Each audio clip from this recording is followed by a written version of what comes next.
Good morning, students. Welcome to class 11th Statistics. Today, we are going to start our chapter number 3, Census and Sample Methods of Collection of Data. बेटा हमने जो second chapter पढ़ा था collection of data, उसमें हमने कुछ sources पढ़ी थी डेटा को कलेक्ट करने की, और डेटा पढ़ा था डेटा होता क्या है और कैसे वो कलेक्ट किया जाता है. Now we have two methods of collection of data, census and sample methods of collection of data. सबसे पहले बेटा हम कुछ टर्म यूज करते हैं यहाँ पर, यूनिवर्स या फिर पॉपुलेशन.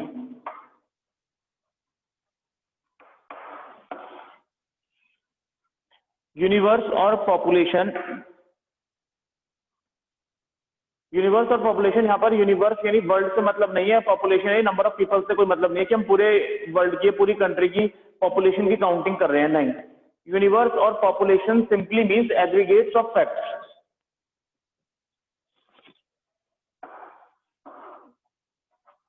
एग्रीगेट ऑफ आइटम्स कह सकते हैं इन्हें हम.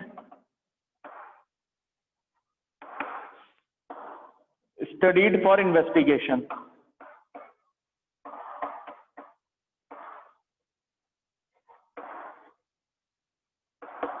Items studied for investigation. Investigation, जब हम बेटा इन्वेस्टिगेशन करते हैं तो हम number of fact, number of information collect करते हैं या नंबर ऑफ आइटम्स को स्टडी करते हैं.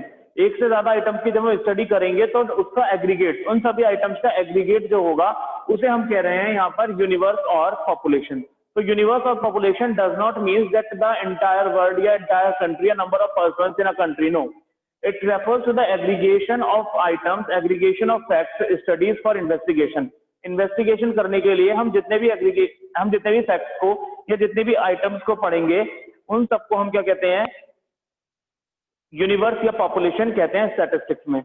इन स्टैटिस्टिक्स यूनिवर्स और population simply refers to an aggregate of items to be studied for an investigation. Investigation करने के लिए जितने भी आइटम्स हम कलेक्ट करेंगे, जितने भी आइटम्स को हम स्टडी करेंगे, उन सब आइटम्स का टोटल हमारा यूनिवर्स और पॉपुलेशन होता है.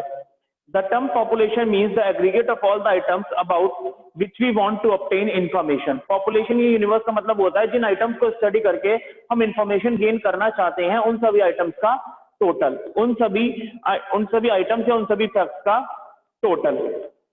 तो ये हमारी फर्स्ट टर्म थी यूनिवर्स और पॉपुलेशन. क्योंकि इस चैप्टर में हम यूनिवर्स और पॉपुलेशन टर्म यूज करेंगे तो ये हमें क्लियर होना चाहिए कि यूनिवर्स और पॉपुलेशन किस चीज के लिए हमने यूज करी है.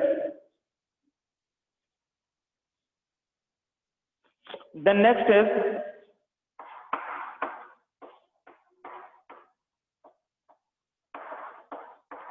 census method. Census method of collection of data. Data को कलेक्ट करने के लिए census method. So census method is that method in which data are collected covering every item of the universe or population relating to the problem under investigation. तो इसमें हम कहेंगे census method में it is that method in which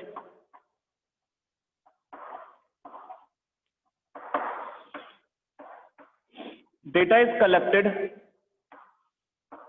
covering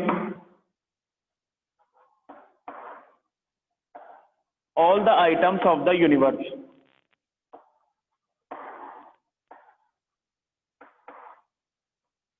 या population. Census method is that method of collection of data in which all the items या data is collected covering all the items of the universe or population. मतलब जब हमें study करनी होती है, जब हमें आइटम्स को स्टडी करना पड़ता है तो हमें उन सभी फिगर्स को, सभी इंडिविजुअल आइटम्स को कंप्लीटली स्टडी करना होगा. Each and every item of the universe have been taken into consideration. मतलब हमें जब हम स्टडी करने जाएंगे तो डेटा कलेक्ट करने के लिए, इंफॉर्मेशन गैदर करने के लिए हमारे पास नंबर ऑफ आइटम्स अवेलेबल होंगी, है ना. अलग अलग लोगों से इंटरेक्ट करना पड़ेगा इन्वेस्टिगेशन से, अलग अलग पर्सन से इंटरेक्ट करेंगे. तो जितने भी पर्सन इन्वॉल्व होंगे, जितने भी आइटम्स उस यूनिवर्स में इन्वॉल्व होंगे, पॉपुलेशन में जितने भी फिगर्स इन्वॉल्व होंगे, यानी जो भी टोटल डेटा हमें कवर करना है, हमें हर एक की इंडिविजुअल स्टडी करनी पड़ेगी. Each and every item of the universe should be taken into consideration. ऐसा नहीं है हमने क्या करा, कुछ सैंपल्स ले लिए, कुछ से स्टडी कर ली और मान लिया दूसरे भी इसके जैसे होंगे, नहीं. ईच एंड एवरी आइटम, हर एक इंडिविजुअल आइटम की स्टडी करनी जरूरी होगी। तो that is known as census method of collection of data.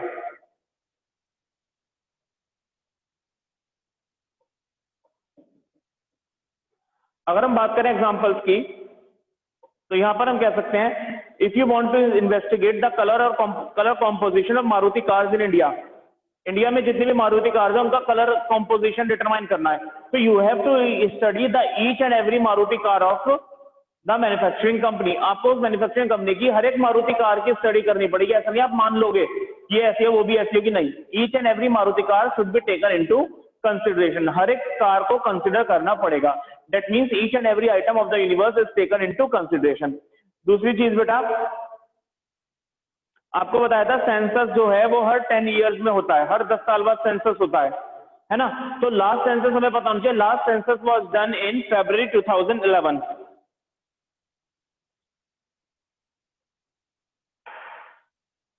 Last census जो हुआ था बेटा हमारा वो कब हुआ था? February 2011। इस चीज को हम ध्यान रखेंगे। Census of population is the most suitable example of the census method of statistical inquiry. जब हम स्टैटिस्टिकल इंक्वायरी करते हैं तो सेंसस ऑफ पॉपुलेशन से डेटा कलेक्ट होता है ना, number of person, number of population पूरी गैदरिंग करी जाती है। For the estimation of countries population house to house inquiry is conducted. Country की पॉपुलेशन को कंडक्ट करने के लिए हाउस टू हाउस, घर से घर तक की इंक्वायरी होती है। Even people living at the road side और ऑल्सो कॉन्ट्रैक्टेड या और ऑल्सो कॉन्टेक्टेड, जो लोग सड़क के किनारे रहते हैं उनको भी कांटेक्ट किया जाता है। ऐसा नहीं हम छोड़ देंगे। जब हम पॉपुलेशन गैदर करेंगे या पॉपुलेशन की स्टडी करेंगे कि व्हाट अबाउट द पॉपुलेशन, हमारी इंडिया की पॉपुलेशन कितनी है, तो उसके लिए हर एक पर्सन की इंफॉर्मेशन ली जाती है, house to house, road to road. Census of population is conducted every 10 years. हर 10 साल में सेंसस ऑफ पॉपुलेशन कंडक्ट किया जाता है, मतलब हर 10 साल बाद पॉपुलेशन एस्टिमेशन की जाती है। And the last census of population was done in February 2011। तो ये ध्यान रखेंगे, last census of population was conducted in February 2011। तो February 2011 में हमारा पॉपुलेशन का लास्ट सेंसस हुआ था। ठीक है, नेक्स्ट बेटा मेरिट। क्या क्या फायदे हैं सेंसस मेथड के? सेंसस मेथड से मिलने वाला डेटा रिलायबल और एक्यूरेट होगा। भाई जब हम हर एक पर्सनल आइटम को जाकर टच करेंगे, हर एक पर्सनली सब जगह कांटेक्ट करेंगे, तो डेटा कैसा होगा? एक्यूरेट, है ना। डेटा एक्यूरेट होगा मतलब उसमें एरर्स के चांसेस, गलती होने के चांसेस बहुत कम होंगे। And when the data is accurate it means reliability is also there. जब जब हमारी कोई भी फैक्ट, कोई भी इंफॉर्मेशन एक्यूरेट होती है, मतलब सही होती है, तो रिलायबल भी तो तभी हो पाएगी। रिलायबल का मतलब होता है trustworthy. Reliability means trustworthy. How the information is being trusted, information पर हम कितना भरोसा कर सकते हैं। तो इंफॉर्मेशन पे उतना ज्यादा भरोसा हम कर पाएंगे जितनी ज्यादा इंफॉर्मेशन करेक्ट होगी, जितनी ज्यादा इंफॉर्मेशन सही होगी। जो चीज सही होगी उसे हम इजीली मान लेते हैं, इजीली उस पर भरोसा कर लेते हैं। क्यों? क्योंकि वो सही है, उसमें गलती के चांसेस बहुत कम होते हैं। देन लेस बायस। इन्वेस्टिगेशन डिक्रेशन प्रोसेस में क्या होगा? यहाँ पे बायसनेस कम हो जाएगी, है ना। हम पर्सनली जाके कांटेक्ट करेंगे। Extensive information. एक्सटेंसिव इंफॉर्मेशन का मतलब क्या है? एक्सटर्नल इंफॉर्मेशन ज्यादा गैदर कर सकते हैं। Diverse characteristics, study of diverse characteristics. Extensive का मतलब होता है external, external study, external information में ज्यादा मिलेगी। Study of diverse characteristics. Diverse characteristics का मतलब क्या है? जब आप पर्टिकुलर इंडिविजुअल आइटम की स्टडी करोगे तो each and every item has different characteristics, हर एक की अलग अलग कैरेक्टरिस्टिक्स होंगी। सपोज आपको कोई इन्वेस्टिगेशन करनी है, इन्वेस्टिगेशन के लिए आपको पर्सन्स को कांटेक्ट करना है, number of peoples you have to contacted, तो हर एक पर्सन की अपनी अपनी कैरेक्टरिस्टिक्स होंगी, उसकी अपनी अपनी खूबियां होंगी, उसके अपने अपने फीचर्स होंगे। So that the census method gives diverse characteristics, अलग अलग नेचर के कैरेक्टरिस्टिक्स आपको देखने के लिए मिलेंगी। स्टडी ऑफ कॉम्प्लेक्स इन्वेस्टिगेशन, जहां पर हमारा इन्वेस्टिगेशन का नेचर कॉम्प्लेक्स होता है, कॉम्प्लेक्स मतलब हार्ड होता है, डिफिकल्ट होता है, when we have to study the all the facts, तो वहां पर हमारा सेंसस मेथड काम आता है। Then demerit. डीमेरिट क्या हो सकते हैं बेटा? कॉस्टली, महंगा होता होगा। जब आपको इंडिविजुअल आइटम्स को टच करना पड़ेगा, इंडिविजुअल आइटम्स को कवर करना पड़ेगा, तो वो महंगी भी होंगी। Large man power. Large man power का मतलब क्या? एफर्ट ज्यादा चाहिए, हमारा माइंड एप्लीकेबिलिटी बहुत ज्यादा होगी, इसमें फिजिकल वर्क ज्यादा हो जाएगा। Not suitable for large investigation, बहुत बड़ी इन्वेस्टिगेशन के लिए सुटेबल नहीं होता। जो ज्यादा बड़ी इन्वेस्टिगेशन होती है उसमें क्या करना पड़ता है हमें? इन्वेस्टिगेशन के लिए हर एक आइटम को टच करना पड़ेगा, और हर एक आइटम को टच करोगे तो टाइम ज्यादा लगेगा, तो जो बहुत ज्यादा बड़ी होंगी इन्वेस्टिगेशन वहां पर ये सुटेबल नहीं होगा, वहां पर हम ईच एंड एवरी आइटम को कंसिडर नहीं कर पाएंगे। देन नेक्स्ट है बेटा आपके पास sample method.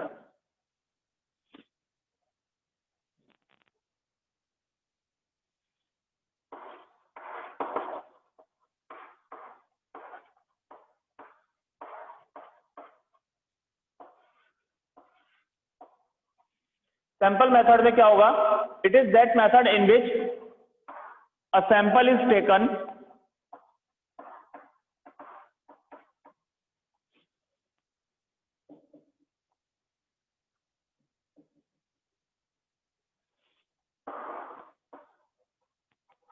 On a group. Groups होंगे यहाँ पे from the population of examination, population की जो एग्जामिनेशन करेंगे हम उसके जो ग्रुप्स होंगे तो वहां से हम सैंपल कलेक्ट कर लेंगे। सैंपल का मतलब क्या होता है? सपोज जैसे ब्लड सैंपल होता है, तो ब्लड का आपने सैंपल लिया, तो जो ब्लड का सैंपल होगा वो एंटायर बॉडी में वही तो ब्लड फ्लो हो रहा होगा, है ना? ऐसा तो नहीं पूरी बॉडी का खून निकाल लेंगे डॉक्टर हमारा, नहीं। वो क्या करते हैं? सैंपल कलेक्ट करते हैं। क्यों?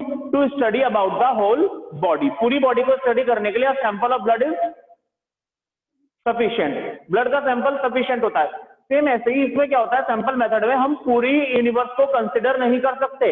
यूनिवर्स का मतलब क्या है? वर्ल्ड नहीं, यूनिवर्स का मतलब वर्ल्ड नहीं है, यूनिवर्स का मतलब है aggregation of facts which are going to be studied in the process of investigation. Investigation के प्रोसेस में हम जिन आइटम्स को स्टडी करने के लिए जा रहे हैं या हमें जिन आइटम्स को स्टडी करना है, उन आइटम्स को स्टडी करने के लिए हम ईच एंड एवरी आइटम को कंसिडर नहीं करेंगे।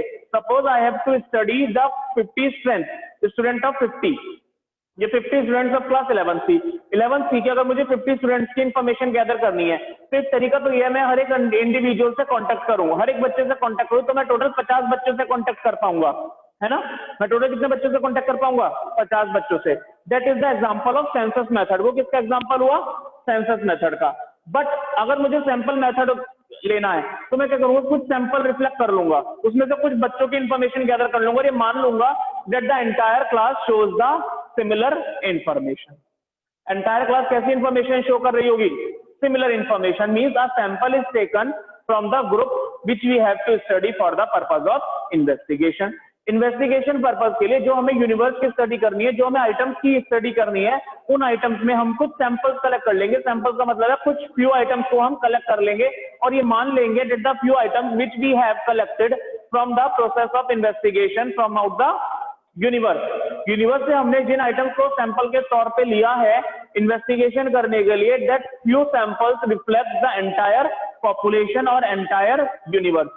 वो फ्यू सैंपल्स पूरे यूनिवर्स को या पूरे पॉपुलेशन को रिफ्लेक्ट कर रहे हैं। एग्जांपल मैंने आपको दे दिया।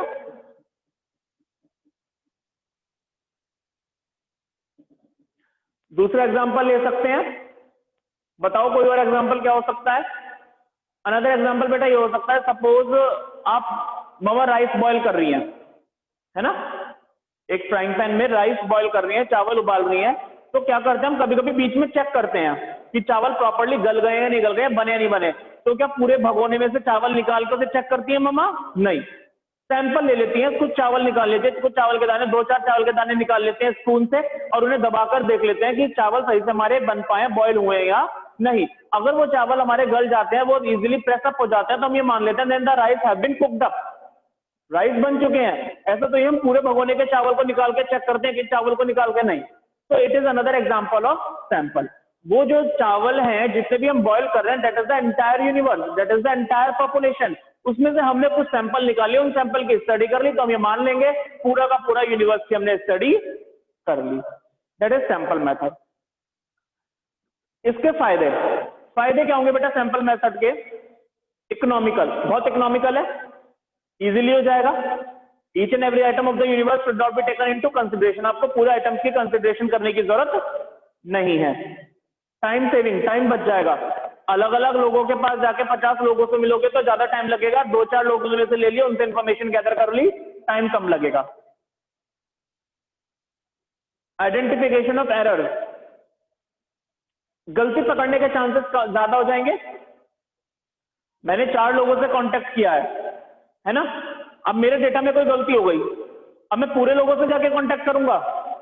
नहीं, उन 4 से ही कर लू ना। मैंने तो इन्फॉर्मेशन ही कितने परसेंट से ली थी? बोलो, इन्फॉर्मेशन कितने परसेंट से ली थी मैंने? 4 लोगों से। मैंने इन्फॉर्मेशन कितने लोगों से ली थी? 4 लोगों से इन्फॉर्मेशन ली थी। तो इसका मतलब गलती उन 4 से ही हुई होगी ना। मुझे रिमेनिंग 46 स्टूडेंट को या 46 आइटम्स को अवेल करने की जरूरत नहीं पड़ेगी। लार्ज इन्वेस्टिगेशन, हम लार्ज इन्वेस्टिगेशन कर सकते हैं। सपोज 50 स्टूडेंट से मैंने कहा मुझे 50 स्टूडेंट की इन्फॉर्मेशन चाहिए, मुझे ज्यादा टाइम लगता, बट मैंने क्या यूज करा? सैंपल मेथड यूज करा, मेरा टाइम बच गया। तो लार्ज इन्वेस्टिगेशन, एक लंबी इन्वेस्टिगेशन अब इसमें कर सकते हैं।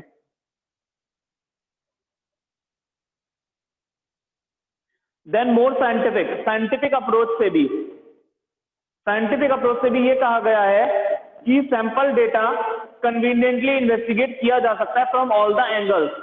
अगर हमें सब लोगों से, each and every item of the universe से, अगर इंडिविजुअल आइटम से जाके डेटा कलेक्ट करने जाओगे तो हर तरह के पॉइंट ऑफ व्यू से हम क्वेश्चन अराइज नहीं कर सकते, हर तरह के पॉइंट ऑफ व्यू से हम इंफॉर्मेशन गैदर नहीं कर सकते, बहुत ज्यादा डिटेल इन्वेस्टिगेशन हम नहीं कर सकते।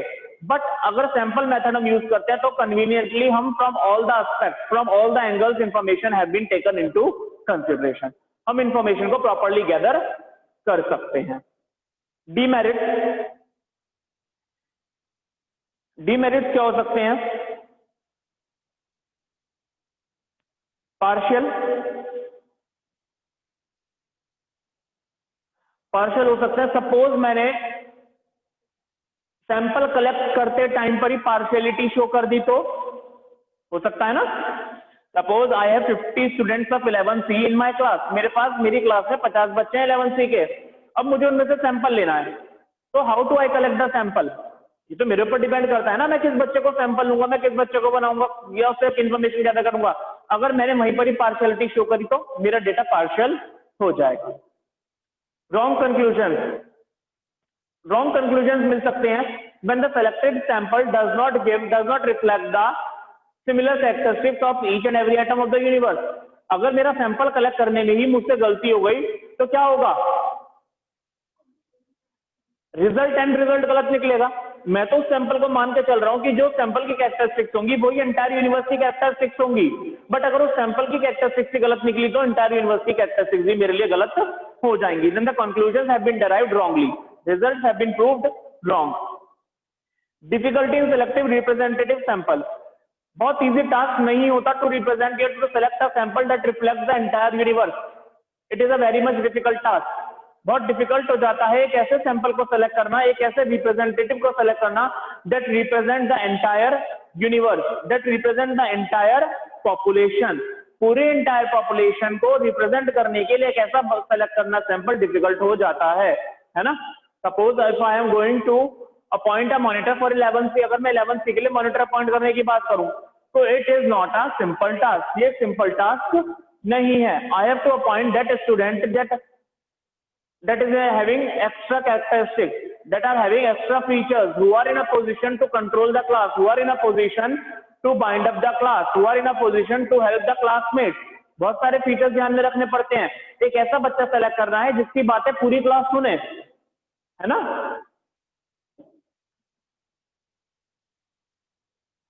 Then difficulty in framing a sample, कभी कभी ये भी प्रॉब्लम अराइज हो जाती है बेटा कि when people are of diverse characteristics, कुछ तो हमारे पास आइटम्स ऐसी होती है जिनके कैरेक्टरिस्टिक्स सिमिलर होती है, मिलते जुलते फीचर्स होते हैं, but when we are having diverse characteristics in the universe, जब यूनिवर्स में हमारे पास diverse characteristics होती हैं तो वहां पर हमें सैंपल को फ्रेम करने में प्रॉब्लम होगी, है ना। सैंपल बेटा हमारा वहां वर्क कर सकता है when we are having similar characteristics, जहां पर हमारी कैरेक्टरिस्टिक्स सिमिलर होती हैं तो वहां पर हमें प्रॉब्लम हो जाएगी when the items are having diverse characteristics। Specialised knowledge, sample के पास स्पेशलाइज्ड नॉलेज तो होनी चाहिए। Sampling involve the set of technical procedure की जरूरत है तो हमारे पास स्पेशलाइज्ड नॉलेज होनी चाहिए in order to select the sample. ऐसा नहीं है हमने किसी को भी सैंपल कलेक्ट कर दिया या सैंपल बना दिया, सैंपल के तौर पे उससे इंफॉर्मेशन ले ली। We have to taken into mind, we are having the specialised knowledge in order to select the sample. Technical knowledge, specialised skills, specialised knowledge की, प्रॉपर नॉलेज की हमें जरूरत होगी while selecting a sample. because the sample which we are going to select will represent the entire universe or the entire population. वो हमारी पूरी population को, पूरे universe को represent करने जा रहा है. तो ये था बेटा हमारा sample method. Now next we have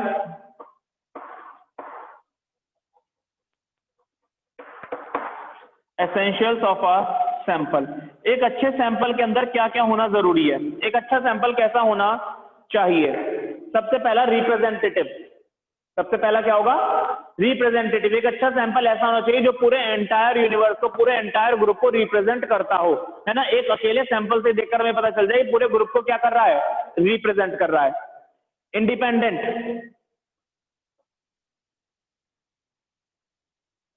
independent होना चाहिए, वो दूसरों पर डिपेंड नहीं होना चाहिए. होमोजीनिटी. होमोजीनिटी होनी चाहिए, मतलब मिलती जुलती चीजें होनी चाहिए सैंपल की.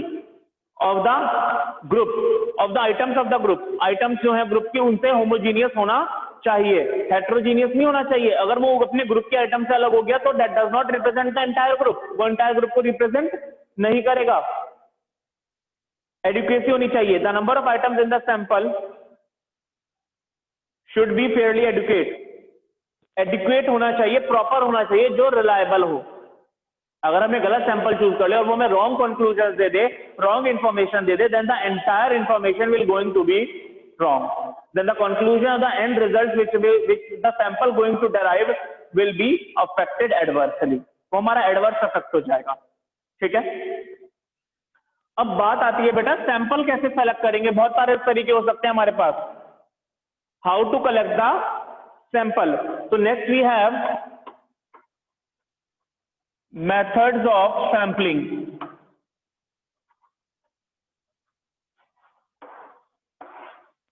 सैंपलिंग के तरीके. फर्स्ट है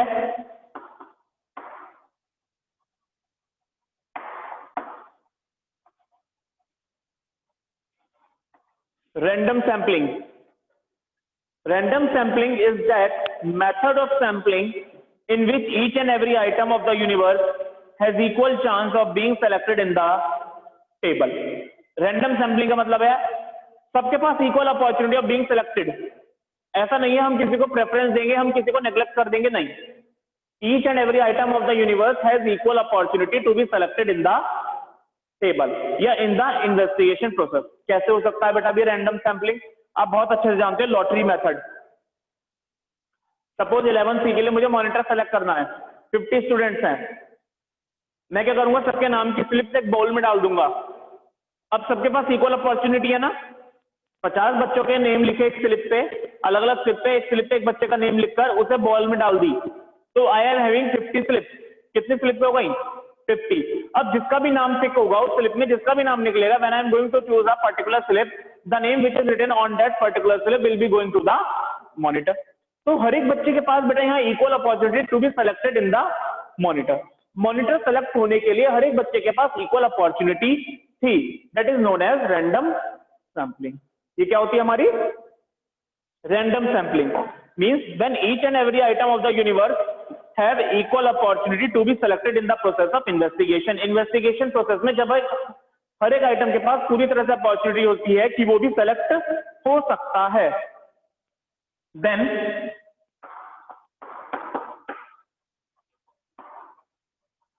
purposive and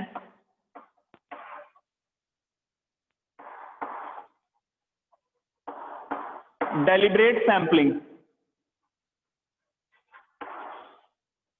Purposive and deliberate sampling.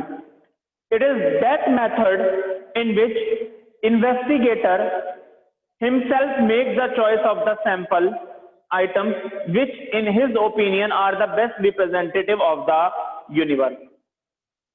Purposive, कुछ पर्पस पहले से ही डिफाइंड था. Another example फिर से लेते हैं वही वाला similar. If there is an election of monitor position in 11C, अगर 11C में मॉनिटर की पोजीशन की बात आती है तो फर्स्ट हमने यूज करा था we have made slips of 50 student and put them in a ball and one slip is selected and the selected slip the name written on it will be going to the monitor.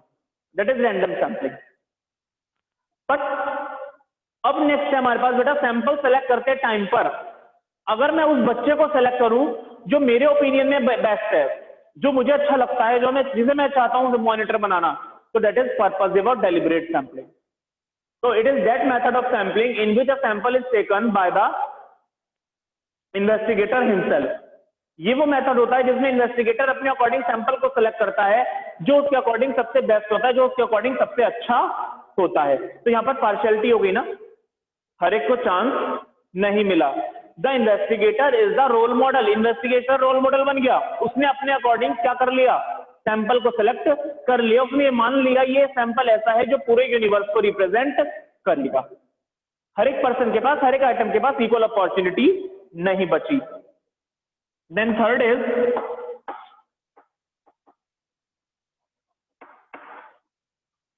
Stratified and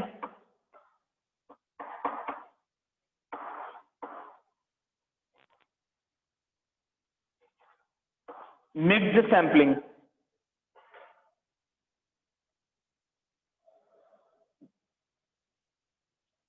stratified और mixed sampling, हमें पता है that each and every item of the universe have diverse characteristics.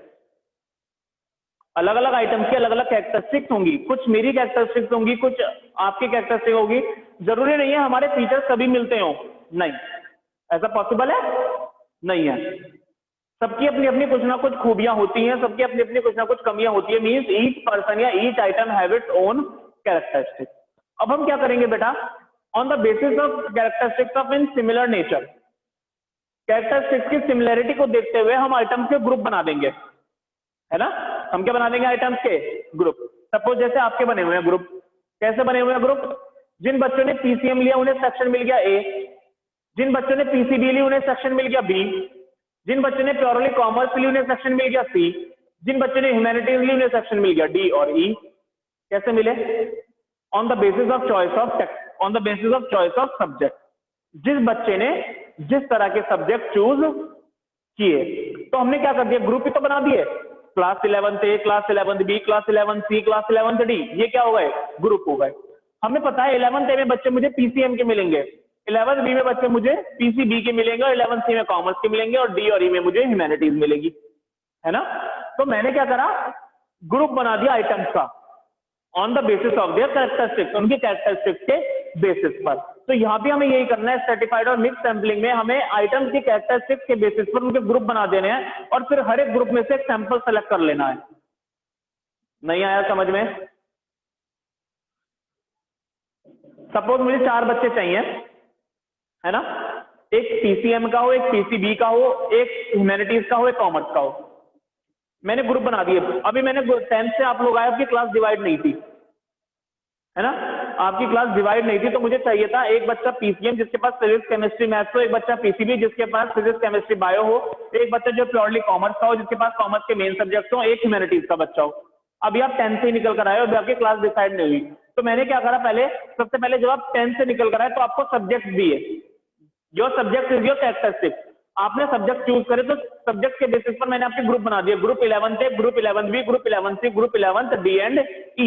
11th A के बच्चे मुझे PCM को represent कर रहे हैं, 11th बी के बच्चे पीसीबी को रिप्रेजेंट कर रहे हैं, 11th सी के बच्चे प्योरली कॉमर्स को रिप्रेजेंट कर रहे हैं, और डी और ई के बच्चे ह्यूमैनिटीज को रिप्रेजेंट कर रहे हैं. अभी 10th में तो सब एक जगह ही थे ना, 10th में तो सबके सब्जेक्ट सिमिलर थे, तो एक जगह थे. अब आपके कैरेक्टरिस्टिक्स के बेसिस पर मैंने आपकी क्लासेस डिवाइड कर दी, आपके ग्रुप बन गए. अब एक बच्चा मैं 11th ए से ले लूंगा जो पीसीएम को रिप्रेजेंट करेगा, एक 11th बी से जो पीसीबी को रिप्रेजेंट करेगा, एक 11th सी से जो कॉमर्स को रिप्रेजेंट करेगा, एक डी और ई से जो ह्यूमैनिटीज को रिप्रेजेंट करेगा. That is known as mix sampling. पहले सारे मिक्स थे आपस में, उसके बाद उनके कैरेक्टरिस्टिक्स के बेसिस पर अलग अलग कर दिया, अलग अलग ग्रुप बन गए, उन ग्रुप में से एक सैंपल निकाल लिया. ठीक है. Then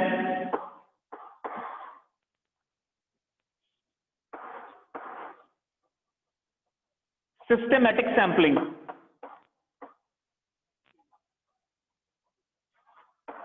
The next is systematic sampling. Systematic sampling क्या होती है बेटा? It is that method of sampling in which units are systematically arranged. Units यानी items, items को systematically arrange किया जाता है. कैसे arrange किया जाता है? Numerically arrange कर सकती हो, numbers के basis पर 1 2 3 4 5 6 7 8. जियोग्राफिकल अरेंज कर सकते हो, उनके रीजन्स के बेसिस पर कर सकते हो, अल्फाबेटिकली अरेंज कर सकते हो, and every nth item of the numbered item is selected as a sample method, और हर एक nth आइटम को हम सैंपल सेलेक्ट कर लेते हैं। सपोज कैसे, suppose we are having 50 students, हमारे पास फिर से वही 50 बच्चे हैं 11 सी में। अब 11 सी में से मुझे मॉनिटर बनाना है ना, मॉनिटर के लिए इलेक्शन करना है, अभी मॉनिटर नहीं बनाना, सपोज मॉनिटर के लिए इलेक्शन करने हैं, मुझे चाहिए टोटल 5 सेलेक्टिव चाहिए, ठीक है, कितने चाहिए, 5 सेलेक्टिव चाहिए। अब 5 सेलेक्टिव के लिए क्या करूंगा, सबसे पहले मैंने बच्चों को क्या करा, न्यूमेरिकली अरेंज कर दिया। सबसे पहले क्या करा, बच्चों को न्यूमेरिकली अरेंज कर दिया, न्यूमेरिकली अरेंज कर दिया 1 2 3 4 5 6, है ना।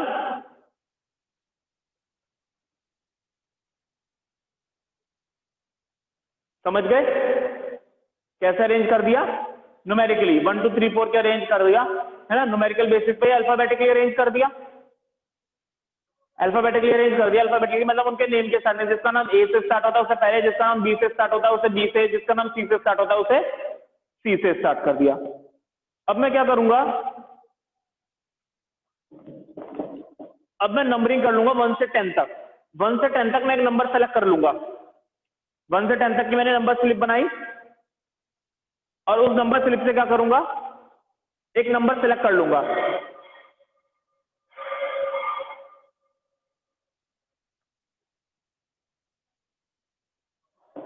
क्या सेलेक्ट कर लूंगा, एक नंबर सेलेक्ट कर लूंगा, है ना। मैंने कहा था मेरे पास 50 स्टूडेंट्स हैं, मुझे 5 बच्चे सेलेक्ट करने हैं। कितने बच्चे सेलेक्ट करने हैं, 5 सेलेक्ट करने हैं। मैंने एक नंबर 1 to 10 पहले स्टूडेंट्स को अल्फाबेटिकली अरेंज कर दिया और सीरियल्स दे दिए। आपके जैसे रोल नंबर होता है 1 2 3 4 5 6 7 8 9 10, ऐसे 50 तक रोल नंबर हो गए आपके, पता है सबको किसका मेरा क्या रोल नंबर है। उसके बाद मैंने 1 से 10 तक की नंबर की एक स्लिप डाली और एक नंबर सेलेक्ट कर लिया। Suppose the number is 5, number कितने हैं, 5, जो स्लिप का नंबर निकल कर आया वो 5। तो 1 से 10 तक जिसका नंबर 5 आया वो बच्चा सेलेक्ट कर लिया। टोटल 50 बच्चे थे, 50 में से मुझे 5 बच्चे सेलेक्ट करने, तो मुझे कितने का गैप लेना है, हर 10 का। अब 5 + 10 15, जिसका रोल नंबर 15 होगा वो सेलेक्ट हो जाएगा। देन 10 25, जिसका रोल नंबर 25 होगा वो सेलेक्ट हो जाएगा। Then 35, then 45। आ गया सीरियल समझ में, नहीं आया, आ गया। हमने पहले क्या करा, बच्चों को अल्फाबेटिकली अरेंज कर दिया और मैंने कहा 50 बच्चे हैं, मुझे कितने बच्चे सेलेक्ट करने हैं, 5। तो 50 डिवाइड बाय 5, तो हर कितना गैप होना चाहिए, 10 का, हर 10th नंबर पे लेना है मुझे। नहीं आया समझ में भाई, टोटल बच्चे 50 है, सेलेक्ट कितने करने हैं, 5 करने हैं। तो हर 10th स्टूडेंट, हर 10वें नंबर पे जो बच्चा आएगा, तो मुझे पहला नंबर तो पता होना चाहिए, तभी तो मैं नेक्स्ट 10 काउंट कर पाऊंगा। पहले नंबर पता करने के लिए मैंने 1 से 10 तक नंबर स्लिप डाली और एक स्लिप निकाली, नंबर आया मेरा 5। 5 से 10 आगे चलो, पहला बच्चा सिलेक्ट हुआ 5 रोल नंबर वाला, मुझे नहीं पता था कौन है 5। दूसरा 15, तीसरा 25, 40, 35, 45, ठीक है।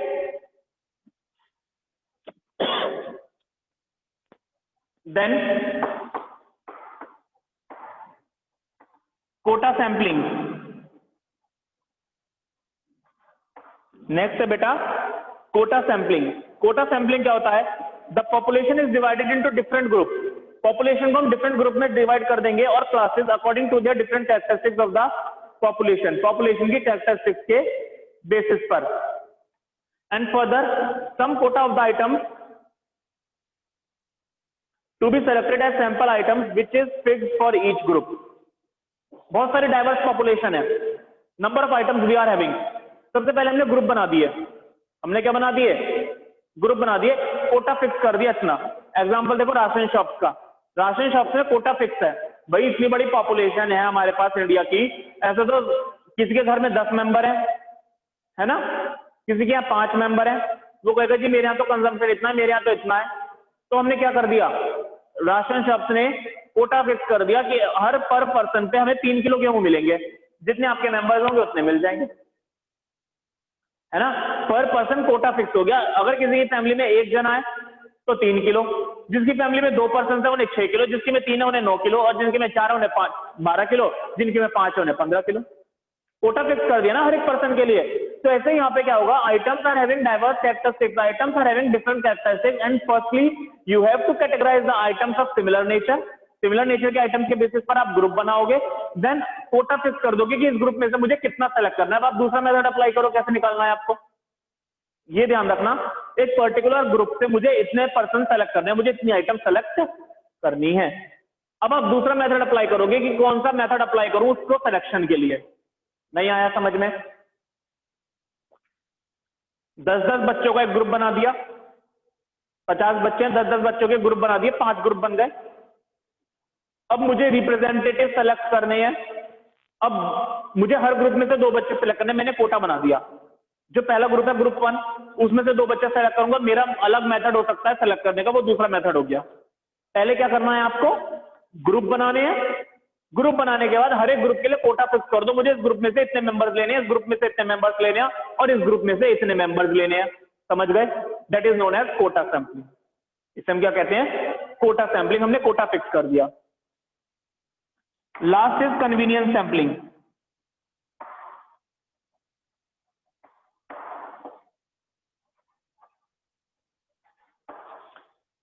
Convenience sampling is that method of sampling in which sampling is done by the investigator in such a manner that suit his convenience. ये तो सबसे सिंपल है, इसमें तो कुछ है ही नहीं। कन्वीनियंस सैंपलिंग में इन्होंने ये कह दिया, इन्वेस्टिगेटर उस मेथड से सैंपलिंग कर ले जो उसे सबसे आसान लगता हो। नहीं आई बात समझ में? इतने सारे मेथड्स अवेलेबल हैं, सारे मेथड पढ़ लिए सैंपलिंग के। कन्वीनियंस सैंपलिंग ये कह रहा है, इन्वेस्टिगेटर को जो मेथड अपने अकॉर्डिंग सबसे ज्यादा कन्वीनियंट लगे, जो उसे लगे सबसे ज्यादा इजी है, मेरे इन्वेस्टिगेशन के लिए सबसे अच्छा वो मेथड यूज कर ले, that is sampling method, convenience sampling. इसमें तो कुछ है ही नहीं।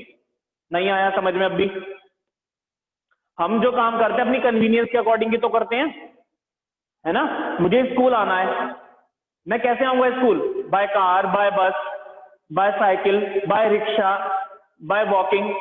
तो मैं उस मेथड से या उस मोड ऑफ ट्रांसपोर्ट को अडॉप्ट करूंगा जो मेरे लिए कन्वीनियंट होगा, जो मुझे सबसे इजी लगेगा, जिससे मुझे सुविधा होगी।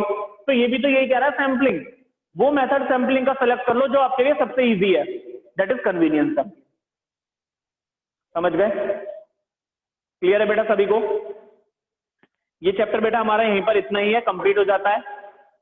होप सबको क्लियर होगा। That's all for today students, thank you, have a nice day.